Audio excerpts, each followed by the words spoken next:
Hello, students of English 46A. This is the Elizabethan Miscellany lecture, take two. Okay, we'll see how this goes. I hope you're doing well. I hope you're one doing as well as you can be. I want to try to make this lecture a little more focused than the last two. I think I rambled a little too much with my overviews.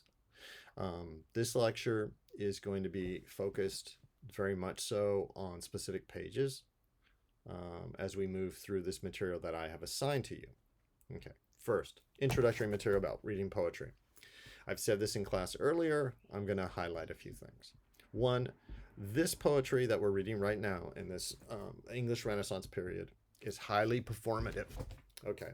Um, the poets really thought of themselves as, even though they weren't necessarily using their own voice, for example, Surrey used a female voice, etc., that there was a speaker, very much so. And there might be an audience, or the audience might be the self, that speaker's self. The audience might be the reader. The audience might be pictured as an actual person, the beloved, the mistress, the lover, the friend, the patron, that sort of thing.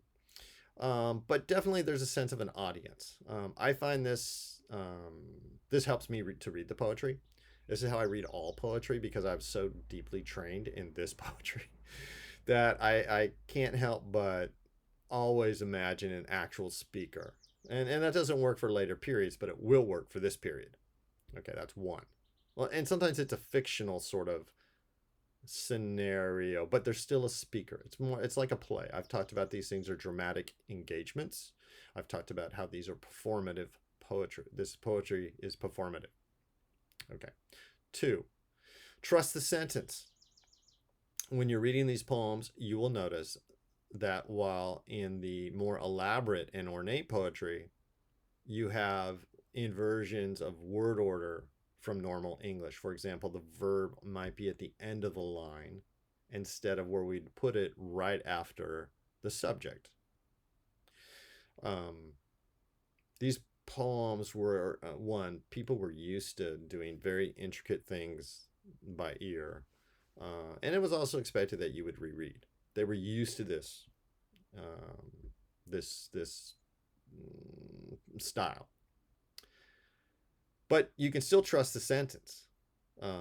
You rarely get fragments unless it really is dramatically necessary. You can trust the grammar and the syntax, which together means proper sentence structure. And if you follow that, stopping at periods, exclamation points, semicolons that are breaking, a sentence into two main clauses, things like that. You don't need to know these names, but I do think if you follow the sentences and not just the ends of lines, you will have a better grasp of what's actually going on. Sometimes with all of this poetry, especially the short sonnets, and we're already getting sonnets, it helps to read the poem and then reread it knowing where it's going, because that helps you. This poetry is not meant to be read once and you get it or you don't. I recommend you skip for the first time, say the harder ones, and come back to them after you've been practicing, because this takes a lot of practice, and that's what we're doing. I mean, even if you don't end up appreciating, because you don't have to appreciate, you just have to do the work. We're practicing how we analyze things, how we make sense of things, how we break things down. Okay, follow the sentence. It usually works. I will use concrete references to poetry to emphasize structural aspects that will come back over and over and over again. But I'm trying to make this less rambling. Okay. I think that was one. Two, our book. Okay. I'd recommended the introductory material, and I recommend that you go back and forth to the introductory material as we are addressing the part of the intro that matters. Okay. It's what I do. When I studied for my oral exams, I went back to my old Norton, and one of the things I did is I read through all the intros that mattered for the graduate oral exams I was doing for the PhD program, because again, they're summing it up, they're grabbing the gist, they're giving you examples. Okay. Um, I like all this introductory material. Remember, I've got the 10th edition. That's the one I assigned. It's close in different editions, but not exact. The 9th edition, I know some of you have the 9th edition. That's very different. There isn't really an Elizabethan Miscellany. They call it something else. Email me and I'll tell you about that, but I'm not going to spend the time here today. Okay. On page 19, you have a part that's called writers, printers, and patrons. Okay. This is a very useful section about the changing nature of manuscripts, the way in which poetry came from poets to the people who read it, that sort of thing. And so we're coming into more and more of a printing age, and it's got good details there about freedom of the press, censorship, things like that, how publishers worked, how patrons worked, and how women, yes, are held back, very much so. Okay. The next, I'll have more to say about that when we get to Mary Roth. Okay. But the section I want to call your attention to right now, it starts on page 21. It's called Tudor Style, Ornament, Plainness, and Wonder. Okay. And it does a very good job of walking through the various options that these poets had, and that there was a tendency with some poets, especially towards ornament, elaborateness, decoration, lushness, flowery qualities. And this was highly prized with certain readers and certain segments of that reading public, whatever it might be. Then there's plainness. There's also a native tradition, it was called, going back through Skelton and others, that were, and sort of like The Lie. Raleigh's The Lie is a very plain style poem. It's decorated in its own way, but it's a very plain language. Okay. And wonder. Okay. These things get mixed up. The best poets, to my mind, figure out which of, just like musicians, just like songwriters, they figure out which of these tools, which of these forms, styles works best for them to do what they need to do. Okay, I'll give you some concrete references as we move along. This is take 2. I'm editing down from take 1. I'll tell you that. Okay. Very good material in here to guide you into this thing about style. It'll make more sense to reread some of this or to read it after you've gone through at least once the Elizabethan Miscellany. And if you've already done that, this would be a good time to go back to this. But I want to call your attention to a couple quotations, a couple passages. One, bottom of page 23. There is a good paragraph. So it's a paragraph that starts and builds off the paragraph before. Many 16th century poems were written to be set to music, but even those that were not often aspire in their metrical and syllabic virtuosity to the complex pleasures of madrigals or to the sweet fluency of airs. Madrigals and airs are types of song in the paragraph before. Here's the 2 sentences I want to call your attention to.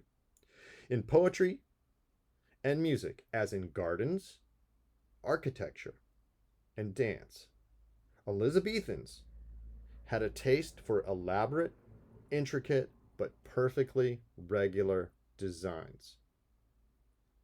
They admired form, valued the artist's manifest control of the medium, and took pleasure in the highly patterned surfaces of things. Okay. They admired form, valued the artist's manifest control of the medium, and took pleasure in the highly patterned surfaces of things. The rest of the paragraph is well worth reading, but there's this idea there that, I mean, this is why they end up coming to love this 14-line form, the sonnet, which is so compressed and so demanding. And yet, if you could play within the confines of that, right, you could show virtuosity, you could show mastery. And so in that sense, like sometimes not having to do anything can be this something that draws out something that culture values. Okay. Now, let's go back to another passage which is a great model of close reading. Okay. On page 22, we have in the middle of the page Shakespeare's Sonnet 73. Beautiful sonnet. Like it a lot. Patrick Stewart just read it because actually he just read it, unfortunately, because a friend of his died. And there's a memorial quality to this sonnet. Now, it's a classic sonnet, and it's 14 lines long. And let me just give you the first 4 lines, and then I want to quote some more. That time of year thou mayest in me behold, when yellow leaves, or none, or few do hang, upon these boughs which shake against the cold, bare ruined choirs where late the sweet birds sang. Okay, that's 4 lines. It's one sentence. There's a period at the end. And it's a complex sentence in the sense of there's a lot going on in it. And then it goes on unit by unit through the rest of the poem. Okay. The Norton is giving you some help here, and it's going to give you some help with those 4 lines. 4 lines I just read. What seems merely repetitious in Lily, and again, there's a context here. You're supposed to have read the whole thing, not just read this paragraph. But I'm trying to just give you focus. Okay.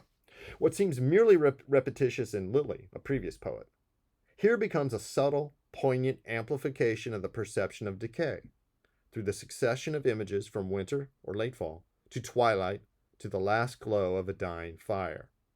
Each of these images is in turn sensitively explored, so that, for example, the season is figured by bare boughs that shiver as if they were human, and then these anthropomized tree branches in turn are figured as the ruined choirs of a church where services were once sung. No sooner is the image of singers in a church choir evoked than these singers are instantaneously transmuted back into the songbirds, who, in an earlier season, had sat upon the boughs, while these sweet birds in turn conjure up the poet's own vanished youth. Okay.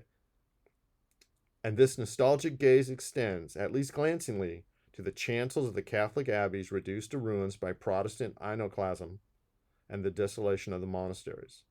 All of this within the first 4 lines. Here and elsewhere, excuse me, Shakespeare, along with the other poets of his time, contrives to freight the small compass and tight formal constraints of the sonnet, 14 lines of rhymed iambic pentameter, with a remarkable emotional intensity, psychological nuance, and imagistic complexity.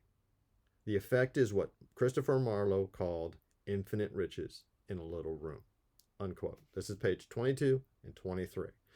I quote that not because it's supposed to make instant sense to you, but to show that with these small, concentrated poems, there's a payoff for paying attention. Sometimes, frankly, it can seem like they're doing too much. How am I supposed to handle this? But it rewards close reading. It rewards this idea that there's meant to be this richness that comes out, but also notice the emotional quality that this paragraph calls forth. Okay. Now, this is, Professor Emeritus level writing as it digs into this, but it's something that we also can notice and look into. Let me check my time here. All right. Okay. Next, the Elizabethan theater. I'm just going to say really quickly, this whole section here about style in the poetry is very, very useful for me. It also brings up other poets that I haven't assigned that you might be interested in, or prose pieces. Sidney's Defense of Poetry.